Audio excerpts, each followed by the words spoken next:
이 시간 우리에게 주신 하나님 말씀은 미가서 6장 6절부터 8절까지의 말씀입니다.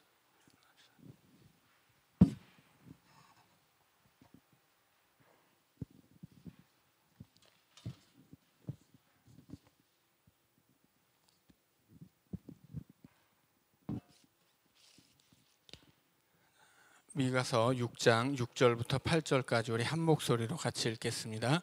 시작. 내가 무엇을 가지고 여호와 앞에 나아가며 높으신 하나님께 경배할까? 내가 번제물로 1년 된 송아지를 가지고 그 앞에 나아갈까? 여호와께서 천천의 순양이나 만만의 강물 같은 기름을 기뻐하실까? 마다들을 내 영혼의 죄로 말미암아 내 몸에 열매를 드릴까? 사람아, 주께서 선한 것이 무엇임을 내게 보이셨나니 여호와께서 내게 구하시는 것은 오직 정의를 행하며 인자를 사랑하며 겸손하게 내 하나님과 함께 행하는 것이 아니냐. 아멘. 자, 오늘은 이제 새해 수요 성경 공부 첫 시간에 우리 당회와 또 장로 피택자들이 함께 특송을 하겠습니다.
우리 당회를 위해서 여러분 늘 기도해 주시기를 부탁드립니다. 먼저 광고를 드리고 이제 성경 공부를 시작해야 되겠습니다. 오늘 새벽 1시경에 우리 박길수 권사님께서 하나님의 부르심을 받으셨습니다. 너무 갑작스럽기는 하지만 또 여기에 또 하나님의 깊은 뜻이 있으시고요. 그래서 오늘 수요 성경 공부를 끝내고 바로 이 우리 하당 장례식장으로 옮겨서 위로 예배를 드리려고 합니다.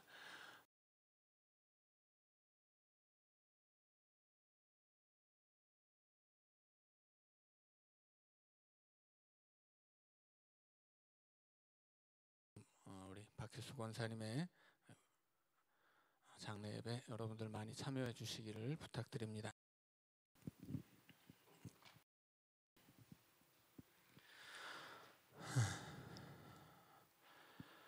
성경 공부를 이렇게 준비를 해야 되는데 이런 일들이 있으면 이렇게 머리가 좀 멍해져요. 너무 갑작스럽게 떠나가시니까 좀 마음도 먹먹하고 하루 종일 머리에서 마음에서 떠나지를 않아서 좀 성경 공부를 좀 잘해야 될 텐데 걱정이 좀 됩니다. 자, 오늘은 소예언서의 구조를 보도록 하겠습니다. 자, 먼저는 구약 성경이 어떻게 이렇게 구성되어 있는지를 좀 살펴봐야 되겠습니다. 자, 우리가 가지고 있는 성경은 처음에 율법서가 5개 있고요. 그 다음에 이제 역사서가 있죠. 역사서에는 2 종류가 있는데 신명기 뒤에 이어서 나오는 이제 여호수아서부터 열왕기 하까지의 역사를 신명기 역사라고 말한다고 가르쳐 드렸습니다. 이 역사는 신명기의 신앙을 가지고 신명적인 관점으로 이스라엘의 역사를 해석한 것입니다. 그 다음에는 이제 역대기 역사가 있어요. 역대기 역사는 포로로 잡혀갔다 돌아온 사람들이 성전을 세우면서 그 성전을 중심으로 이스라엘의 역사를 다시 해석한 기록입니다.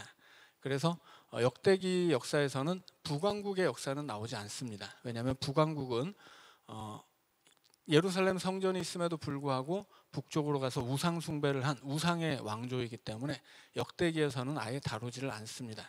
그리고 이제 역대기는 포로에서 돌아온 사람들이 성전을 세우고 메시아 소망을 기다리는 것까지가 역대기 역사가 가지고 있는 내용입니다. 그래서 역대기 상하부터 에스라, 느헤미야, 에스더까지가 이제 역대기 역사고요. 그 다음에는 시가서가 나오죠. 그래서 욥기, 시편, 잠언, 전도서, 아가서, 이거 시가서라고 할 수도 있고 지혜서라고 분류하기도 합니다. 자, 그 다음에는 이제 예언서들이 나오죠. 그래서 이제 대예언서, 소예언서가 나옵니다. 여러 가지가 있는데 히브리 성경에서는 3가지밖에 없습니다. 그러니까 히브리 성경이라고 하는 건 뭐냐면 유대인들이 가지고 있었던 그 본래 유대인들이 가진 구약 성경의 분류법이죠. 자, 유대인들의 구약 성경 분류법에 의하면 구약 성경은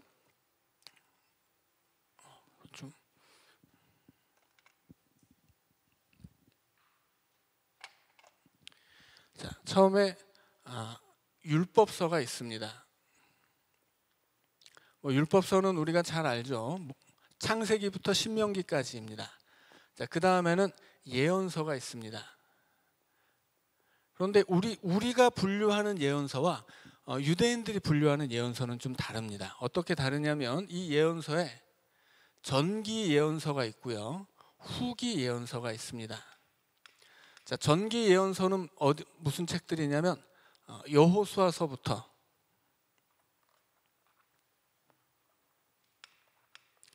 여호수아, 그다음에 사사기, 룻기는 빠지고요, 사무엘 상하, 그다음에 열왕기 상하입니다. 본래 사무엘 상하와 열왕기 상하는 본래가 한 권이에요. 너무 기니까 넷으로 나눠가지고 사무엘 상하, 열왕기 상하로 나눈 것이지 이 2 책은 본래는 이제 한 권입니다. 그런데 이것을 전기 예언서라고 불러요. 왜 전기 예언서라고 부르냐면 이 책들에 공통적으로 하나님의 말씀이 누구에게 임하니라 이 말씀들이 있거든요. 이것은 모든 예언서에 공통된 사항이죠. 그래서 히브리 성경에서는 여호수아, 사사기, 사무엘 상하, 열왕기 상하에 공통적으로 하나님의 말씀이 누구에게 임하였다라는 말씀이 있기 때문에 이것을 다 예언서로 봅니다. 그 다음에 후기 예언서는 우리가 잘 알듯이 이사야, 그 다음에 예레미야, 그 다음에 에스겔, 그 다음에 소예언서 12권이 후기 예언서입니다. 자, 그래서 우리는 이 후기 예언서를 개신교에서는 뭐라고 부르냐면 문서 이 예언서들에 남겨진 이 기록을 남긴 사람들을 문서 예언자라고 부르죠. 이스라엘의 역사 안에서 예언자들은 굉장히 많았습니다. 그런데 문서를 남긴 예언자들은 이사야, 예레미야, 에스겔 그리고 12권의 소예언서를 남긴 분들이죠. 여기에서는 우리가 예언서라고 할 때 우리는 예레미야, 애가 그리고 다니엘서까지도 포함을 합니다. 자, 그런데 히브리 성경에서는 이 두 권은 다 그냥 성문서로 들어가요. 왜냐하면 이 두 권에는 하나님의 말씀이 누구에게 임했다라는 구절이 없기 때문입니다. 그래서 히브리 성경에서 율법서를 구별하는 기준은 단 하나예요. 하나님의 말씀이 누구에게 임했다라고 하는 구절이 있으면 예언서이고 없으면 예언서가 아닙니다. 왜 그렇다면 이 유대인들은 어떤 거를 예언서로 본 거예요? 어떤 사람이 예언자이냐면 하나님의 말씀을 받은 사람, 하나님의 말씀이 임하여서 그 말씀을 받고 그 말씀을 선포한 사람들, 그들이 바로 예언자입니다. 그러니까 우리는 개신교에서는 이 뒤에 나오는 이 후기 예언자들만을 예언서라고 이제 분류를 하면서 생긴 오해가 뭐냐면 예언이라고 하는 것은 뭔가 미래를 맞추는 것인가 보다, 이런 이 오해가 여기에서 나오는 거예요. 본래 이 유대인들은 이렇게 구분하지 않습니다. 하나님의 말씀이 임하니라라고 하는 구절이 나오면 다 예언서예요. 그러면 그 말씀을 받은 사람은 예언자가 되어서 그 말씀을 선포하는 거거든요. 그래서 예언자는 미래를 맞추는 사람이 아니라 하나님이 주신 말씀을 대신 전하는 사람, 대언자입니다. 그리고 히브리 성경이 정의하는 예언서라고 하는 것도 하나님이 주신 말씀을 그냥 기록하는 것이고, 그 하나님이 주신 말씀에는 이 전기 예언서에 나오는 것처럼 이미 지나가 버린 과거의 사건들도 하나님의 예언이에요. 하나님이 주신 말씀이에요. 그리고 현재를 살아가는 사람들에게 필요한 성문서는 이스라엘 백성들이 현재를 살아가도록 주신 말씀이죠. 그리고 여기 이렇게 이사야, 예레미야, 에스겔과 여러 가지 예언자들이 남긴 기록들을 이제 후기 예언서라고 합니다. 그러니까 결국 히브리 성경 안에서 예언자는 미래와는 좀 상관이 없는 거죠. 자, 그리고 이 예언자들의 기본적인 정의는 미래를 맞추는 사람이 아니라 하나님이 주신 말씀을 대신 전하는 사람이 되는 것입니다. 자, 그래서 이 가운데 우리는 12권의 소예언서를 배운 거예요. 지난 반년 동안. 자, 그런데 지금 이 전기 예언서의 특징은 무엇입니까? 이것은 예언서를 역사서처럼 기록한 겁니다. 예언서인데 역사서처럼 기록했어요. 후기 예언서는 역사인데 예언처럼 기록한 겁니다.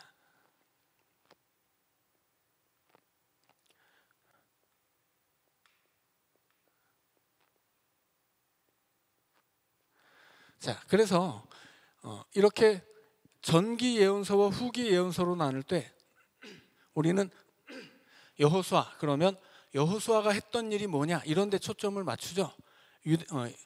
유대인들은 그렇게 보지 않았다는 거예요. 이것은 여호수아에게 주신 하나님의 말씀이기 때문에 이 말씀을 주신 하나님을 생각하지, 이 말씀을 대신 선포하는 여호수아는 별로 중요하지 않습니다. 왕도 마찬가지예요. 이스라엘에 수많은 왕이 있지만 그 왕들을 이스라엘에 보내고 세우신 하나님이 중요한 것이지, 거기서 어떤 왕이 나왔느냐, 누구냐, 이 왕이 어떤 사람이냐, 이런 것은 별로 중요하게 여기지 않았던 거예요. 그래서 우리가 성경을 볼 때 우리가 역사서라고 알고 있었던 책들도 사실은 예언서적인 내용이 충분히 있다. 원래 히브리인들은 이것을 예언서로 봤었으니까 이 역사서들은 예언서로 봐도 되는구나. 그러니까는 예언서적인 성격을 가진 역사서로 볼 수 있다라고 하는 것이고요.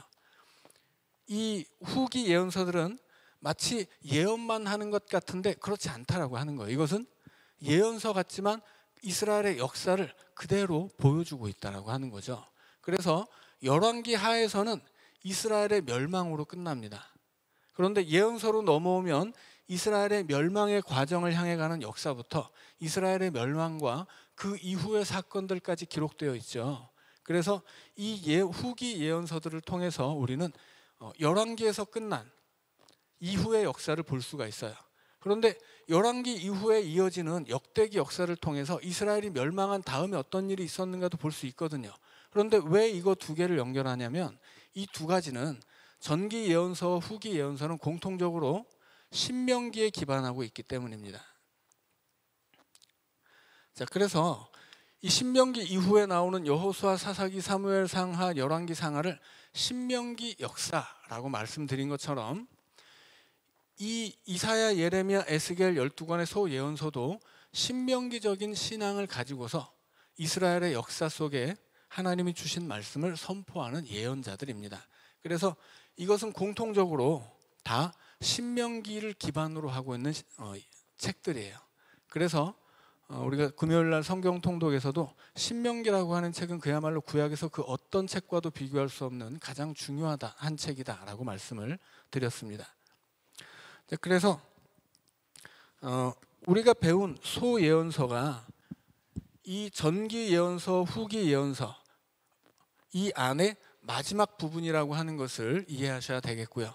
전기 예언서와 후기 예언서가 보여주는 것은 신명기적인 눈으로 본 이스라엘의 역사이고 그 역사 속에서 선포된 하나님의 말씀이다라고 하는 것입니다. 그래서 우리가 읽은 12권의 소예언서가 이것이 독립적으로 따로 이렇게 존재하는 독자적인 내용을 가진 책이 아니고 신명기 이후로 쭉 이어지는 이스라엘의 역사에 대한 신명기적인 신앙 고백이다라고 하는 것이고, 그리고 그 마지막에서 이스라엘의 멸망 이후에 이스라엘이 메시아를 대망하는 그 신약으로 이어지는 그 메시아 소망까지를 이렇게 신명기적인 눈으로 성경이 기록하고 있다라고 하는 사실을 이해하시면 좋겠습니다.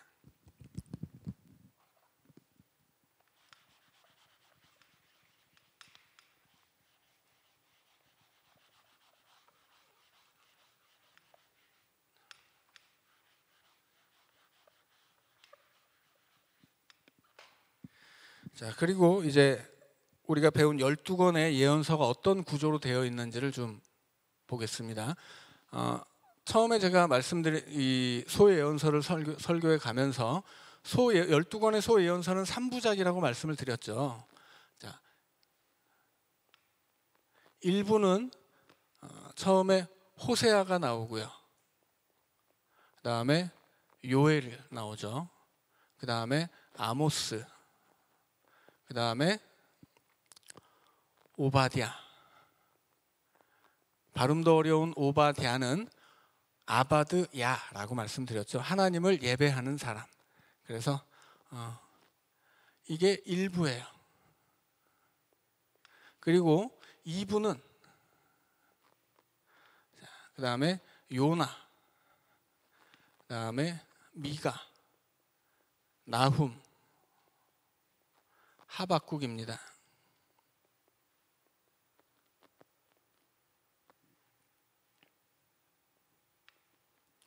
자, 1부와 2부의 공통점이 있어요.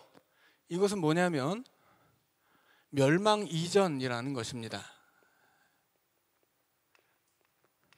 자, 멸망은 이 8권의 소예언서 안에서 이스라엘의 멸망은 여호와의 날이에요.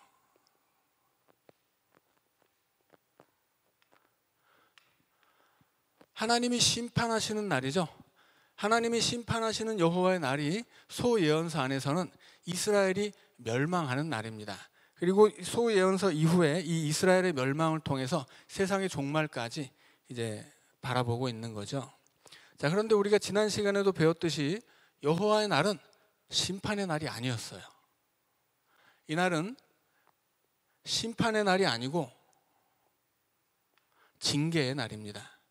자, 심판과 징계는 전혀 다르죠. 징계는 예를 들어서 자식이 뭘 잘못했을 때 너를 호적에서 파겠다, 이런 건 심판이에요. 그래서 집 밖에다 갖다 버리는 거예요. 그럼 심판이죠.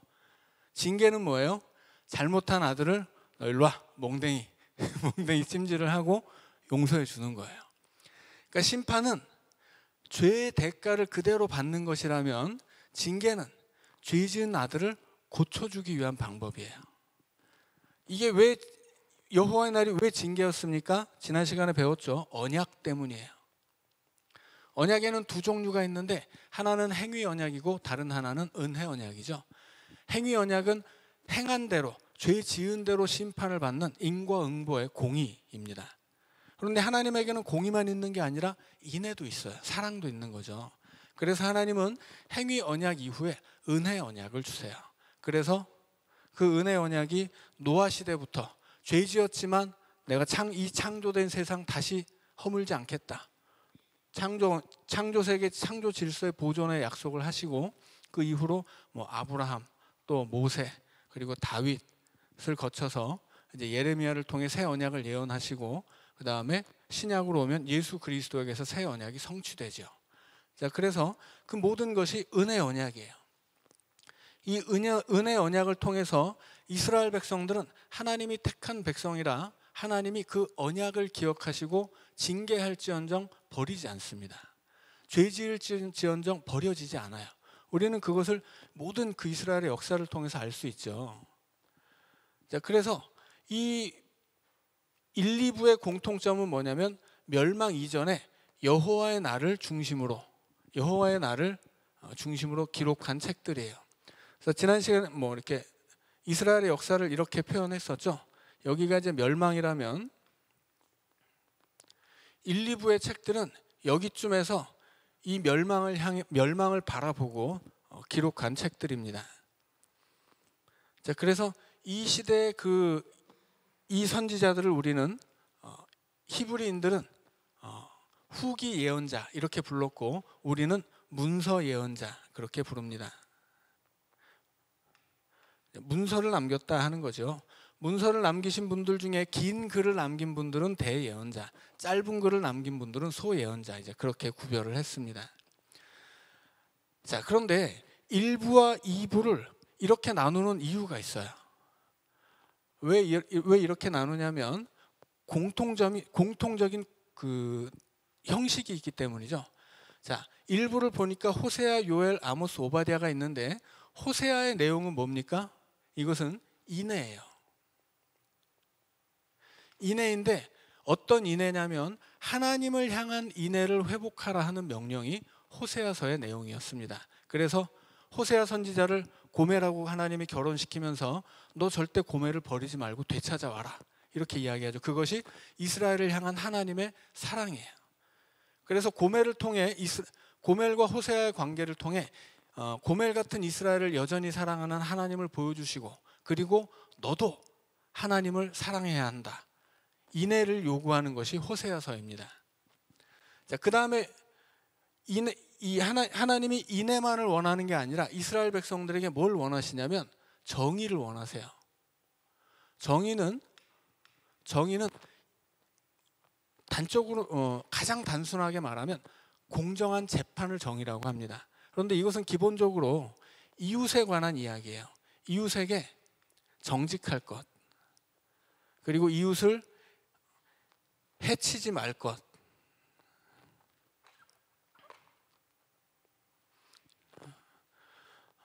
이웃 사랑이죠. 예수님식으로 말하자면 이것은 하나님 사랑이고, 인애는 하나님 사랑이고, 정의는 이웃 사랑입니다. 그래서 아모스를 통해서 하나님은 너희들 이웃을 해치지 말아라, 그 정의와 정직함을 요구하신단 말이에요. 그리고 이 사이에 뭐가 있냐면 요엘이 있습니다. 요엘의 중심 사상은 뭐예요? 회개예요. 인애와 정의를 요구하시고 그 중간에 회개를 집어넣습니다. 그래서 요엘서의 이야기가 그거였죠. 메뚜기 재앙을 보여준 다음에, 메뚜기 재앙 굉장히 어려운 일이지만 너희들 여호와의 날이 있어, 그날은 메뚜기 재앙하고는 비교할 수 없는 두려운 날이다, 그런 얘기를 하죠. 그래서 회개를 요구합니다. 자, 그래서 인애와 정의 사이에 회개를 집어넣는 구조가 나오는 거예요. 자, 오바댜는 조금 이따 설명하기로 하고요. 2부로 넘어가면 요나와 나훔서에서 요나, 미가, 나훔이 똑같은 구조가 반복됩니다. 요나는 인애예요. 이번에는 하나님의 인애를 보여주는 겁니다. 호세아는 이스라엘의 인애를 요구했는데 요나는 하나님의 인애를 보여주세요. 그래서 이방인이라도 회개하면 구원한다라고 하는 거예요. 그래서 비둘기 같은 이 요나를 잡아다가 선지자로 세우는 하나님의 은혜, 그를 통해서 죄 지은 아수르를 회개시키는 니느웨를 회개시키는 하나님의 인애, 이것을 보여주는 책이 요나서예요. 그래서 같은 인애지만 위의 인애, 첫 번째 인애는 하나님을 향한 인애라면 요나서의 인애는 하나님의 인애입니다. 나훔은 뭐예요? 나훔은 정의예요. 정의인데 이것도 하나님의 정의입니다. 그래서 결국 똑같이 요나와 나훔은 다 아수르를 대상으로 하는 말씀인데, 아수르도 이방인의 나라이지만 회개하면 구원받고 그놈들 회개 안 하면 심판을 받는다. 그래서 요나에서 하나님의 인애를 보여주셨다면 죄악에 합당한 심판을 하시는 하나님의 정의를 보여주는 책이 나훔이에요. 그리고 이 사이에 뭐가 있습니까? 미가가 있어요. 미가의 주제는 뭐예요? 당연히 회개입니다. 자, 그런데 요나와 나훔은 아수르가 대상인데 미가는 남유다를 대상으로 하고 있어요. 근데 뭔가 이렇게 대상이 다르지 않는가 생각되지만 그렇지 않죠. 아수르를 다루더라도 이 말씀은 누구에게 하는 이야기입니까? 당연히 이스라엘 백성들에게 하는 이야기예요. 니느웨 백성들한테 이 하나님이 말씀을 선포하는 게 아니라는 거죠. 요나서와 나훔서는 니느웨를 대상으로 하지만 니느웨를 주제로 이스라엘 백성들에게 하시는 말씀이에요. 그래서 하나님이 이방인이라도 회개하면 구원하고 이방인도 죄를 지으면 심판한다. 그러니 너희들 회개해라. 그렇게 말씀하는 거예요. 그것이 2부의 이야기입니다. 그래서 1부와 2부는 같은 구조로 되어 있어요. 중간에 회개가 있고 회개 양옆으로 인애와 정의가 있습니다. 그러면 오바댜는 뭘까요? 오바댜는 에돔에 관한 이야기였죠. 오바댜는 아모스를 보충하는 책입니다. 어떻게 아모스를 보충하냐면 아모스가 정의를 이야기하죠. 정의를 이야기하는데 에돔이 하나님의 심판을 받습니다. 아모스를 향해서 하나님이 이스라엘 백성이라고 하더라도 너희처럼 죄 지으면 심판을 받는다 말씀하시죠. 똑같이 이스라엘이든 에돔이든 유대인이든 이방인이든 죄 지으면 심판을 받는다는 거예요. 그런데 에돔의 죄가 뭡니까? 아모스에게 요구하셨던 정의의 부재예요. 아모스에게 하나님은 너희들 성전에 가서 예배는 잘 드리는데 아주 생활이 너무 틀렸어. 이렇게 말씀하시죠. 그 죄를 에돔이 지은 거예요. 이웃 나라가 이웃에 있는 유다가 멸망하는 날 이 에돔이 방관자가 되고 방관자를 넘어서서 같이 그 침략에 동참하는 약탈자가 되고 살겠다고 도망치는 사람의 길을 막는 살인자들이 되거든요. 그래서 이 에돔의 죄를 하나님이 반드시 심판하겠다고 이야기하시는데 그 이유는 뭡니까? 에돔이 심판받는 이유는 이스라엘이 아니기 때문이 아니에요. 무슨 하나님이 이스라엘만 사랑하고 이방인은 미워하는 그런 하나님이 아니라고 하는 거죠. 예언서에서 하나님의 기준은 명확합니다. 죄 지으면 심판받는 거예요. 그것이 인과응보이죠. 이 에돔이 공의에 따라 심판을 받는데 앞서 아모스를 통해 주신 말씀을 보충하는 거예요. 여튼 이방인이든 유대인이든 이웃을 해치는 자들, 그들은 하나님의 심판을 받는다. 그래서 에돔의 죄는 심판을 받을 수밖에 없는 에돔의 죄는 뭐냐면 이웃을 해쳤다는 겁니다. 그래서 이 오바댜의 이야기는 아모스를 보충하는 책이에요. 그리고 이 오바댜의 이야기에서 오바댜만 심판한다고 하지 않고 하나님은 오바댜는 모든 이방 민족의 심판의 전조예요. 여기서부터 이 에돔으로부터 이방을 향한 하나님의 심판이 시작된다는 이야기를 합니다. 그래서 이 오바댜를 통해서 아모스를 설명하는 보충할 뿐 아니라 오바댜를 통해서 이제 니느웨로 넘어가는 거예요. 니느웨는 아수르의 수도죠. 이 아수르라고 하는 이방인의 거대 제국 이야기를 향해서 오바댜가 징검다리가 되는 겁니다. 그래서 1부와 2부 사이에서 1부의 마지막 책 오바댜는 아모스를 보충하고 그리고 주제를 2부로 넘기는 징검다리의 역할을 합니다. 자, 그 다음에 이제 요나로 넘어와요. 그러면 하나님은 이스라엘 백성들을 그렇게 사랑하셨죠. 하나님은 똑같이 이방인들도 사랑하세요. 그래서 이방인들도 사랑하셔서 회개하면 구원하십니다.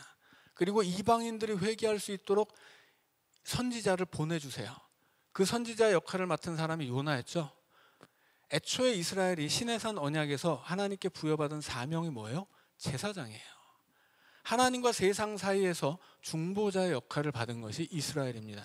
그래서 이스라엘은 중보자의 역할을 해야 돼요. 그런데 요나가 중보자의 역할을 내팽개치고 저놈들 믿다고 도망갔죠. 하나님이 요나를 잡아다가 자기 사명을 감당하게 하십니다. 이것은 요나로 상징되는 이스라엘을 향한 하나님의 사랑이에요. 하나님은 사명을 팽개치는 하나님의 백성을 잡아다가 사명자로 다시 세우는 사랑의 하나님이에요. 자, 그래서 하마터면 하나님을 버리고 수호를 향해 달려가던 요나가 멸망할 뻔했다가 하나님이 잡아오는 바람에 다시 이제 자기 자리를 되찾게 되고 그 요나를 통해서 니느웨가 구원받게 됩니다. 그리고 그 니느웨가 구원받지만 결국 나중에는 심판을 받죠. 왜 심판받습니까? 회개했다가 구원을 받았지만 심판이 유예되었지만 결국 다시 그 니느웨라는 도시에 죄악이 가득 채워졌기 때문이에요. 그래서 하나님은 니느웨를 요나와 나훔은 똑같이 니느웨를 대상으로 하는데 회개한 니느웨는 구원을 받았었고 회개하지 않은 니느웨는 심판을 받습니다. 그래서 하나님이 이스라엘뿐 아니라 이방인도 심판하시며 하나님의 심판의 기준은 이스라엘이든 이방인이든 똑같다라고 하는 거예요. 자, 그런데 다만 이스라엘에게는 뭐가 있습니까? 언약이 있어요. 그래서 언약은 이스라엘 백성들이 죄를 짓지만 버려지지는 않는 것을 보장하죠. 그러면 이방인은 어떻게 됩니까? 이방인에게는 은혜의 언약이 없어요. 그들은 요나서에서처럼 죄를 버리고 하나님께 돌아오면 구원을 받지만 돌아서면 심판을 받는 거예요. 그러면 이렇게 좀 오해를 하게 되면 그러면 뭐 이렇게 하나님을 잘 모르더라도 우리가 그냥 뭐 착하게 살고 뭐 잠깐 하나님 뭐 찾으면 구원을 받는 것이냐, 그런 얘기를 하는 것이 아니죠. 그러니까 결국 그 하나님이 이스라엘에게 베풀어 주시는 은혜는 예전에 제가 인과응보의 원리 안에서 하나님의 은혜가 뭐냐라고 하는 것을 말씀드렸어요. 우리는 은혜가 뭐 이스라엘 백성들이 가나안에 들어가면 은혜, 우리가 천국에 들어가면 은혜, 이렇게 생각하는데 아니라고 말씀드렸죠. 그것은 인과응보예요. 당연한 거예요. 천국에 누가 들어갑니까? 예수 믿으면 들어가는 거예요. 은혜는 뭐냐면 은혜는 나를 예수 믿게 하신 거예요. 근데 내가 예수를 믿고 나면 어떻게 됩니까? 하나님 자녀가 되는 권세를 받아요. 우리는 그 권세로 천국은 당연히 가는 거예요. 그러니까는 예수님이 언제 오신다 막 얘기하면서 그러니까 너 구원받고 싶으면 빨리 다 갖다 바치고 빌어. 이것은 사이비들의 이야기죠. 우리는 구원을 받아놨거든요. 이건 내게 예수를 나의 그리스도로 영접하는 믿음이 있으면 이것이 천국에 들어갈 자격이에요. 그래서 자격이 있는 사람은 천국에 그 자격을 가지고 들어가는 것이고 자격이 없으면 못 들어가는 거죠. 그러니까 우리가 천국에 들어가는 건 은혜가 아니에요. 그거는 당연한 결과예요. 어떤 결과입니까? 내가 예수 믿은 결과이거든요. 은혜는 뭐예요? 은혜는 나를 위해 예수님을 보내주신 것이 은혜예요. 죄인들은 도저히 예수를 믿을 수 없는데 나로 하여금 믿게 하신 것이 은혜예요. 그 믿음이 흔들릴까 봐 성령이 내게 오셔서 내 믿음 붙잡아 주시고 하나님 나라에 갈 때까지 나를 끌고 가주시는 것, 그 견인하는 것이 은혜입니다. 은혜라고 하는 것은 그렇게 결과에 있는 게 아니에요. 오히려 원인에 있습니다. 자, 그래서 이스라엘 백성들의 역사 속에서도 이스라엘 백성들이 회복되는 것, 이게 은혜예요? 아니에요. 이건 결과입니다. 당연한 거예요. 회복이라고 하는 건 뭐예요? 이스라엘이라고 한 나라가 망했다가 다시 세워지는 이유가 뭡니까? 그것은 그들이 하나님께 돌아왔기 때문입니다. 하나님께 돌아온 하나님의 백성들은 다시 하나님이 보살펴 주시고 다시 그들을 세워주시는 거예요. 그건 당연한 거예요. 돌아왔으니까. 은혜는 뭐예요? 은혜는 망하고 영 버려질 수밖에 없는 그 죄 지은 이스라엘을 끌고 가나안까지 데려가서 끝내 고쳐가지고 데려오신 거예요. 그러니까 하나님이 이놈들 죄 지었으니까 버려야 되겠다, 그렇게 버리지 않고, 죄 지었지만 이것들 내 자식이니 어떻게 내가 사랑하니까 고쳐줘야지. 그래서 망하게 하고 그들을 잡아다가 바벨론에 끌고 가고 거기서 고쳐서 다시 데려오는 것까지가 은혜예요. 그래서 은혜라고 하는 것은 고난 속에 있는 거라고 말씀드렸죠. 내가 세상에서 성공했기 때문에 은혜가 아니에요. 고난 속에서도 내가 나같이 부족한 사람을 계속 붙잡아 주시고 하나님 나라에 이를 때까지 이 사막 같은 세상 살게 사는 동안에 끝까지 나를 붙잡고 데려가시는 것, 그 고난의 과정 속에 하나님의 은혜가 있다고 말씀드렸죠. 그러니까 이방인들은 심판을 받는데 죄 지은 대로 심판을 받고 그들이 행한 선대로 또 상을 받습니다. 그러니까 이 사람들 회개하면 심판을 받지 않지만 회개하지 않으면 심판을 받는 거예요. 그러니까 이 사람들에게 주어진 언약이라고 하는 건 뭐예요? 말 그대로 행위 언약입니다. 하나님의 백성들에게 주어지는 언약에는 행위 언약만 있는 게 아니라 은혜 언약도 있죠. 그래서 하나님의 심판은 유대인과 이방인을 가리지 않고 동일해요. 그 기준은 똑같은데 죄 지으면 심판을 받는데 하나님의 은혜라는 건 뭐예요? 죄 짓는 놈을 데려다가 회복시켜서 죄 짓지 않게 하는 거예요. 자, 그것이 그렇게 이스라엘을 회복시켜 가는 것이 이제 하나님의 은혜인 거죠. 자, 그래서 이 1부와 2부의 이야기를 통해서 예언서가 하고 싶은 얘기는 뭐겠어요? 결국 이 모든 이야기는 이스라엘 백성들에게 주시는 하나님의 말씀이죠. 하나님의 백성들에게 주신 하나님의 말씀이에요. 하나님의 백성들에게 너희들 회개하지 않으면 심판을 받아. 회개하면 회복될 거야. 이 얘기를 하시는 거예요. 그런데 이게 그냥 무슨 어디 우주 어딘가 살고 있는 우리에게 말씀하시는 게 아니죠. 이 역사를 살고 있는, 이 역사의 어느 한 곳에서 살고 있는 이스라엘 백성들에게 주시는 말씀인데 어떤 역사예요? 멸망을 향해 가는 역사. 멸망하고 새로운 소망을 향해서 어려운 현실을 견디고 있는 하나님의 백성들, 그들에게 주시는 말씀입니다. 그래서 그들에게 하나님이 이 말씀을 주시면서 너희들이 지금 이렇게 어려워진 것, 이것은 너희들이 하나님을 버렸기 때문이야. 그렇지만 하나님은 너희들을 버리지 않아. 그리고 너희들에게 주신 그 언약을 하나님 아직도 붙잡고 계시고 그 언약을 이루기 위해서 지금 너희들을 회복시켜 가고 있는 중이야. 이것을 가르쳐주는 이야기가 바로 예언서예요. 그래서 예언서는 심판을 말하지만 심판의 책이 아니고 심판 가운데서, 하나님의 징계 가운데서 살아가는 하나님의 백성들에게 주시는 사랑의 이야기예요. 그러니까 겉으로는 굉장히 무서운 하나님처럼 보이는데 그 속내는 지금 하나님을 떠나서 고생하고 있는 탕자 같은 이스라엘을 어떻게든 회복시켜 가시는 하나님의 이야기예요. 그러니까는 예언서, 구약의 이야기를 보면서 구약의 하나님은 무서운 하나님, 이렇게 말하면 안 되는 거죠. 그 겉으로 보이는 그 하나님의 모습, 그 안에 감추어진 그 하나님의 사랑은, 그 하나님의 사랑이 무엇인지를 예언서들이 보여주고 있다고 하는 거예요. 자, 그래서 1부에서 하나님이 호세아, 아모스를 통해 인애와 정의를 말하고 또 회개를 요구하고, 오바댜를 통해 이 에돔의 이야기를 하면서 하나님의 어떤 그 심판과 징계의 원칙을 다시 한번 확인시켜 주었다면 2부로 넘어오면 이제 이것이 하나님의 그 하나님이라는 분이 단순히 이스라엘만의 하나님이 아니라 온 세상을 향한 하나님이시고 결국 이스라엘 백성들의 역할은 뭐예요? 이렇게 죄 지으면 심판을 받을 수밖에 없고 그러나 회개하면 구원받을 수 있는 이방인들과 하나님 사이에서 제사장의 역할을 하는 것이거든요. 그래서 이 미가가 선포하는 하나님의 말씀은 단순히 회개가 아니에요. 회개만이 아니라 이스라엘 백성들이 자기의 역할을 회복하라고, 너희들의 사명을 회복해야 된다고 그렇게 말씀하거든요.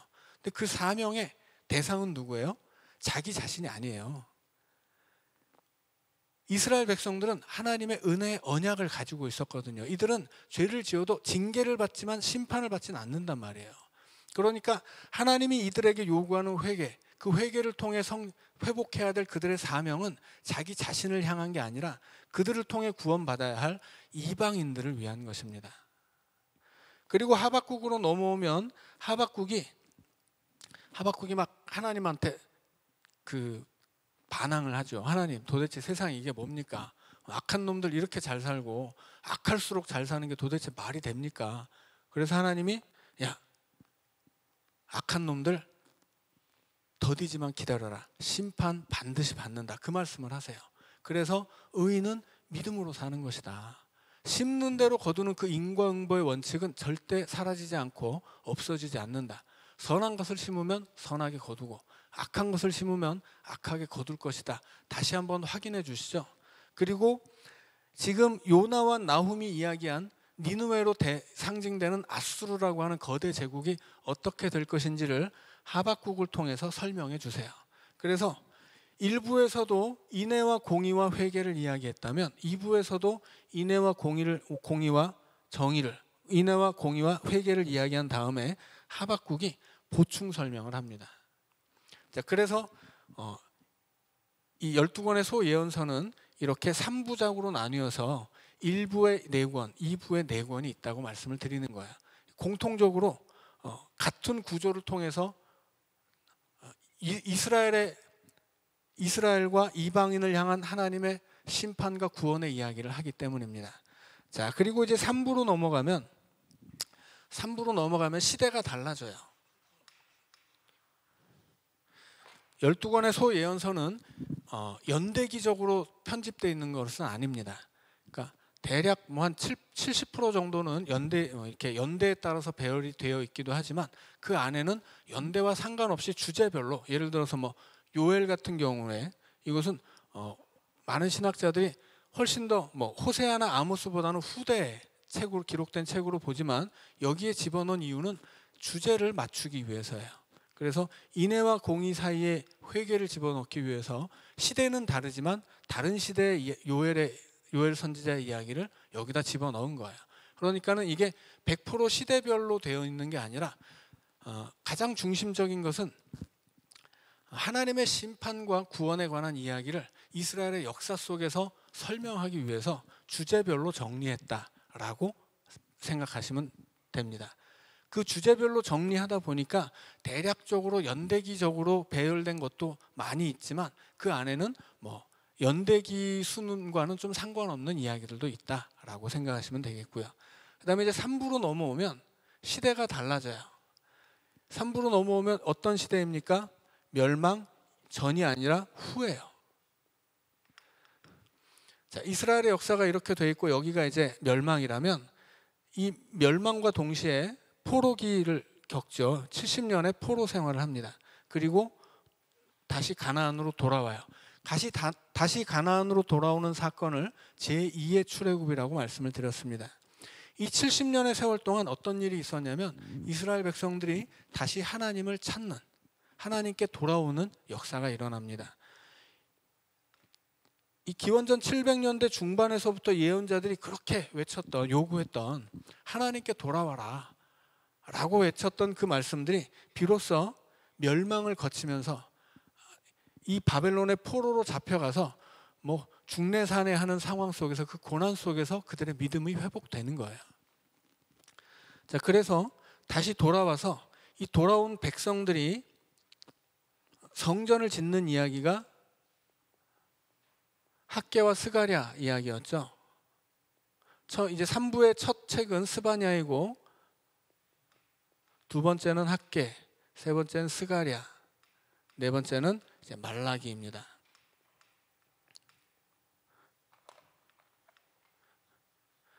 자, 그런데 시대별로 보자면 스바냐를 시작하는 첫 구절에서 뭐라고 이야기하냐면 요시야 시대에 활동했던 사람이라고 설명을 합니다.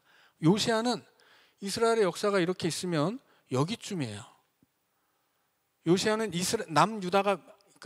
남유다가 멸망하면서 이스라엘이 아주 없어지는 그 시점으로부터 한 40년 전쯤에 살았던 이스라엘의 마지막 의로운 왕이었습니다. 그런데 애굽과 이 무깃도에서 전투를 벌이다가 사망하게 되죠. 그래서 요시야가 이스라엘에서 마지막으로 개혁을 일으켜서 이스라엘을 어떻게든 올바른 하나님의 백성으로 세워보려고 했는데 죽어버렸어요. 당연히 요시야가 일으켰던 개혁은 물거품이 되고 애굽이 이스라엘에 쳐들어와서 괴뢰 정부를 세우고 애굽이 이 새로운 왕을 세움으로써 이스라엘의 정통성 있는 왕은 요시야가 마지막이라고 봐도 틀리지 않습니다. 그 요시야 뒤로는 다 그냥 괴뢰 정부의 왕들일 뿐이에요. 한 번은 애굽이 세웠다가 한 번은 바벨론이 세웠다가 그런 식입니다. 결국은 이제 40년 뒤쯤에 멸망하게 되죠. 이것을 본 사람이 스바냐입니다. 그래서 이 스바냐는 요시야 시대에 요시야의 죽음과 함께 그 개혁이 실패하고 이스라엘이 다시 예전으로 돌아가서 이제는 애굽의 신들을 섬기면서 멸망을 향해 다시 시작된 그 역사를 본 사람이 스바냐예요. 그 시대의 스바냐가 뭘 예언했겠습니까? 이제 요시야의 죽음과 요시야 개혁의 실패를 보면서 그는 이스라엘의 멸망을 예언하는 거예요. 그런데 이스라엘은 멸망으로 끝나지 않죠. 왜 끝나지 않습니까? 하나님이 회복시키기 때문이에요. 그래서 하나님이 이스라엘이 멸망하는 날 이스라엘이 전부 다 죽게 진멸되도록 놔두지 않고 그 중에 일부를 살려두세요. 이것을 이사야는 남은 자라고 불렀고 스바냐는 숨겨진 자라고 부릅니다. 스바냐라고 하는 이름 자체가 숨겨진 하나님이 숨기셨다라고 하는 이름이거든요. 그래서 이사야가 남은 자라고 불렀던 사람들이 스바냐에게는 숨겨진 자예요. 어디에 숨겨집니까? 이사야가 남았다라고 한 것은 이스라엘이 멸망하는 날 살아남았다고 하는 뜻이고 스바냐가 숨겨졌다고 하는 것은 하나님이 이스라엘이 멸망하는 날 소수의 하나님 백성들을 바벨론에 숨겼다는 뜻이에요. 그리고 숨겨놓은 그들을 70년 후에 되찾아오십니다. 그래서 다시 이스라엘을 세우게 하세요. 그런데 이 스바냐의 이야기를 1, 2절에서 보면 스바냐를 소개할 때 그의 족보를 소개하는데 4대가 나와요. 4대를 소개합니다. 4대조 할아버지까지 소개하는 거예요.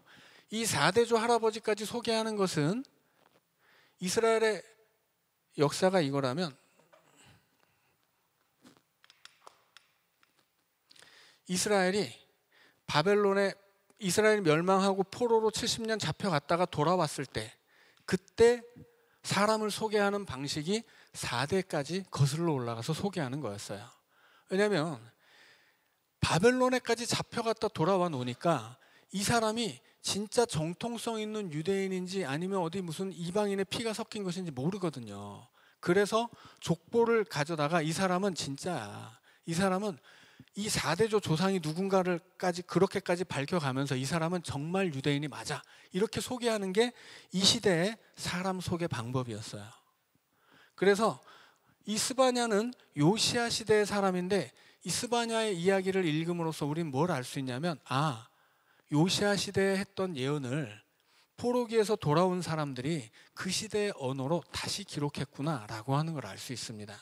그래서 스바냐라는 사람 자체는 이스라엘이 멸망하기 이전의 사람이지만 그는 요시야의 실패를 보면서 이스라엘의 멸망과 그 이후에 회복되는 이스라엘을 예언했고 그것을 포로지에서 돌아온 사람들이 다시 기록한 거예요.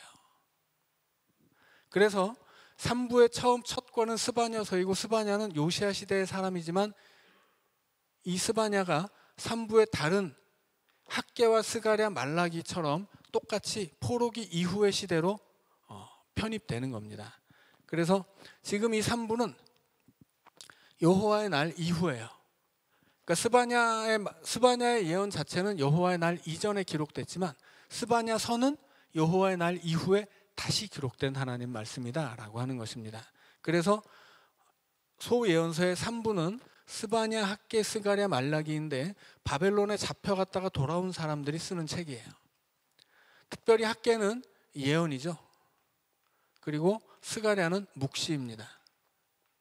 예언은 들려주는 것이고 묵시는 보여주는 거예요. 묵시는 그림처럼 글을 쓰기 때문에 그 글로서 보여주는 문학 장르라고 생각하시면 됩니다. 그래서 학개와 스가랴는 공통적으로 성전을 이야기합니다. 성전을 세우는 거예요. 성전을 세운다는 의미가 무엇이겠습니까? 무너진 성전은 왜 무너졌어요? 옛날에 예루살렘 성전이 하나님을 버렸기 때문에 무너집니다. 성전을 다시 세운다는 것은 하나님을 버렸던 하나님의 백성들이 다시 하나님을 되찾는다는 뜻이에요.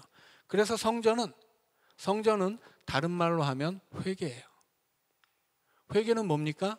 하나님께 돌아오는 거예요. 그래서 앞서 주제들의 1부, 2부의 중심에 뭐가 있었어요? 회개가 있어요. 3부에서는 성전을 세우는 것이 이스라엘 백성들의 회개입니다. 그들이 하나님께 돌이켜서 돌아오는 지표, 그 회개의 지표가 성전을 세우는 거예요. 그래서 스바냐가 이제 멸망한 이스라엘 백성들을 향한 하나님의 회복의 약속이라고 했다면 그것을 바벨론에서 돌아온 백성들이 다시 스바냐를 기록하고 읽었다면 이제 그들의 현실은 뭡니까? 학개와 스가랴서가 이제 날짜 중심으로 기록이 되어 있었죠. 날짜별로 기록을 하죠. 그래서 학개, 스가랴는 마치 한 권처럼 봅니다. 그런데 다른 점은 뭐예요? 학개는 성전 재건을 위한 예언의 말씀이고 스가랴는 성전 재건을 위한 묵시의 말씀이에요.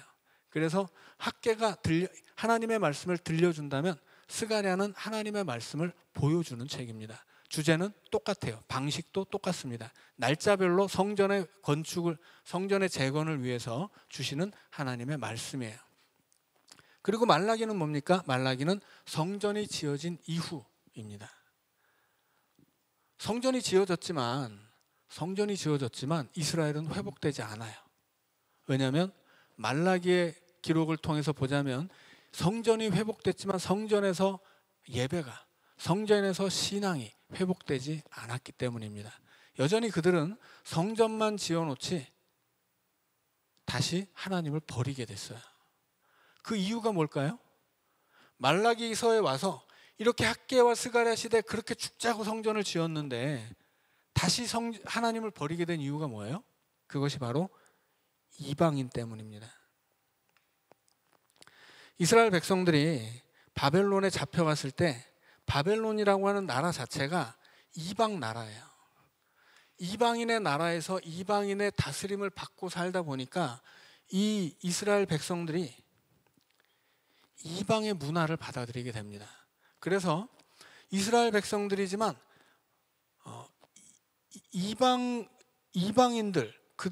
이방인들과 구별되는 삶을 살지를 않아요. 그러니까 우리가 지금 수요일에 레위기를 공부하다가 이제 요즘에 소예언서 구조를 배우고 있는데 레위기에서 하나님이 강조하시는 게 뭐예요? 거룩이에요. 거룩은 뭡니까? 구별이에요. 이스라엘 백성들이 가나안 땅에 들어갈 때 수십 번, 수백 번을 반복해서 계속 얘기하는 게 뭐예요? 절대로 결혼하지 말아라. 절대로 관계를 맺지 말아라. 결국은 그렇게 하면 너희들은 우상을 섬기게 될 것이고 너희들이 그렇게 함으로써 그 땅이 너희를 토해낼 것이다. 그렇게 이야기해요. 그래서 이스라엘의 역사가 이 A의 역사가 A-의 역사, 지금 이스라엘은 이 A-의 역사를 살고 있는데 A의 역사가 반복된다고 했죠. 이스라엘 백성들이 가나안 땅에 들어가서 그 땅을 정복할 때까지는 좋았어요. 그런데 그 다음에 어떤 시대가 이어집니까? 사사기 시대가 이어지죠. 자기 멋대로 이방인을 남겨놓고 그들과 결혼하고 그들의 문화를 배우고 그들의 우상을 섬기는 역사가 이때 있었는데 이 역사가 말라기의 역사예요. 말라기의 역사가 이 사사시대의 역사와 비슷합니다. 그래서 이 말라기는 역대기 역사에서 보자면 에스라 느헤미야 시대예요. 에스라 느헤미야가 했던 일들이 뭐냐면 율법을 다시 가르치는 것, 그리고 이방인과 결혼한 사람들 다 이혼시켜서 이방인들을 쫓아내는 것, 그것이거든요. 그래서 이 말라기 시대에 이 앞선 시대에 성전을 세웠지만 말라기 시대의 성전이 무용지물이 됩니다. 그래서 어떻게 되는 거예요? 그래서 그들은 새로운 소망을 품게 됩니다. 새로운 소망이 뭐예요? 그것이 바로 메시아예요. 성전을 세웠지만 나라가 세워지지 않습니다. 여전히 강대국의 식민지로 살고 나라에 주권이 없어요. 주권이 없으니까 왕도 없죠. 그래서 하나님이 보내주실 메시아를 소망하게 돼요. 그래서 학개와 스가랴 돌아온 백성들이 처음에 성전의 소망을 삼았다면 그 다음에는 이 소망은 메시아로 넘어가게 되는 것입니다. 그래서 말라기의 마지막 예언은 뭐예요? 메시아의 길을 준비하는 엘리야 예언으로 끝납니다. 그래서 결국은 말라기서가 엘리야를 예언하고 그 엘리야로 세례 요한이 오면서 구약의 메시아 예언과 기대는 세례 요한을 통해 예수님에게서 성취됩니다.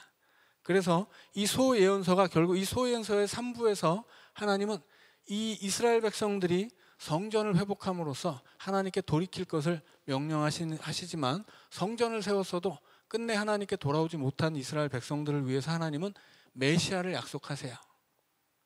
메시아로 오신 예수님이 뭐라고 말씀하세요? 성전을 무너뜨려라. 내가 3일 만에 짓겠다. 예수님 자신이 새로운 성전, 온전한 성전이라는 말씀이시죠.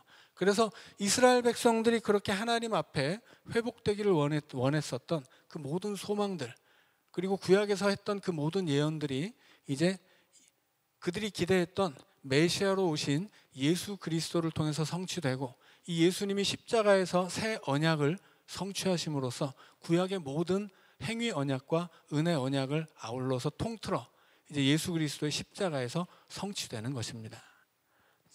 그래서 이것이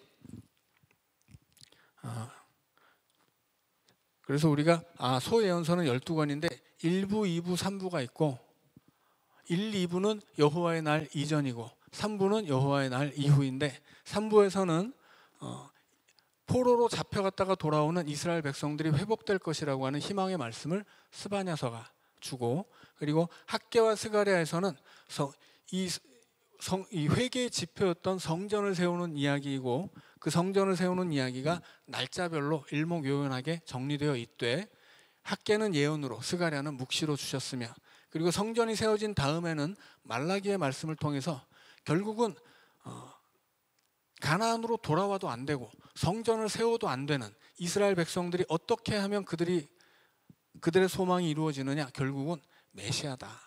결국은 하나님이 보내주시는 그리스도가 오셔야 이스라엘이 회복될 것이다 라고 하는 소망으로 구약이 끝나고, 이제 이 말라기의 예언은 신약으로 이어집니다. 히브리서에서는 우리가 가지고 있는 책에서는 말라기가 마지막인데 히브리서에서는 역대기가 마지막이에요. 역대하가 마지막이죠. 역대하의 마지막도 똑같습니다. 이스라엘 백성들이 다시 돌아와서 성전을 세우지만 결국 그 성전으로 다 되지 않기 때문에 그 성전 안에 임재하신 하나님을 대신해 이스라엘을 다스릴 새로운 왕, 그 메시아를 소망함으로써 히브리 성경이 끝나요. 그래서 히브리 성경이나 아니면 우리가 가지고 있는 성경이나 마지막 결론은 똑같습니다. 그것은 메시아 소망이에요. 그리고 신약으로 오면 예수님이 메시아로 오셨죠. 그래서 예수님에 관한 이야기하는 복음서가 4권이 있지만 그 중에 굳이 마태복음이 제일 먼저 와야 하는 이유는 뭐냐면, 구약의 모든 소망, 구약이 이제까지 선포했던 그 모든 예언을 예수님이 성취하셨다. 너희들이 기다려온 그 구약이 선포한 그 메시아가 바로 예수 그리스도다. 예수님이다. 이걸 말하는 책이 마태복음이기 때문이에요. 그래서 마태복음은 이 유대적인 기독교인들을 향해 주시는 책인데, 결국 구약의 모든 예언이 예수님을 통해 성취되었다는 이야기를 하기 때문에 예수님에 관한 책이 4권이 있어도 제일 먼저 마태복음이 나와야만 하는 이유는 이 마태복음이 구약의 예언에 대한 응답이기 때문입니다. 자, 여기까지 하고 좀 길었지만 오늘은 마치도록 하겠습니다. 같이 기도하죠. 사랑의 하나님, 오늘 우리도 우리를 다스릴 예수 그리스도를 기다리게 하여 주옵소서. 주님이 우리의 삶을 다스리시면 우리가 더욱 온전해지고 또 강건해지며 우리의 삶이 예수 그리스도를 향한 소망으로 가득 채워질 때 하나님의 은혜가 우리의 삶에 가득 채워지며 또 우리의 삶이 하나님 나라가 되는 것을 알게 하여 주시옵소서. 예수님 이름으로 기도하옵나이다.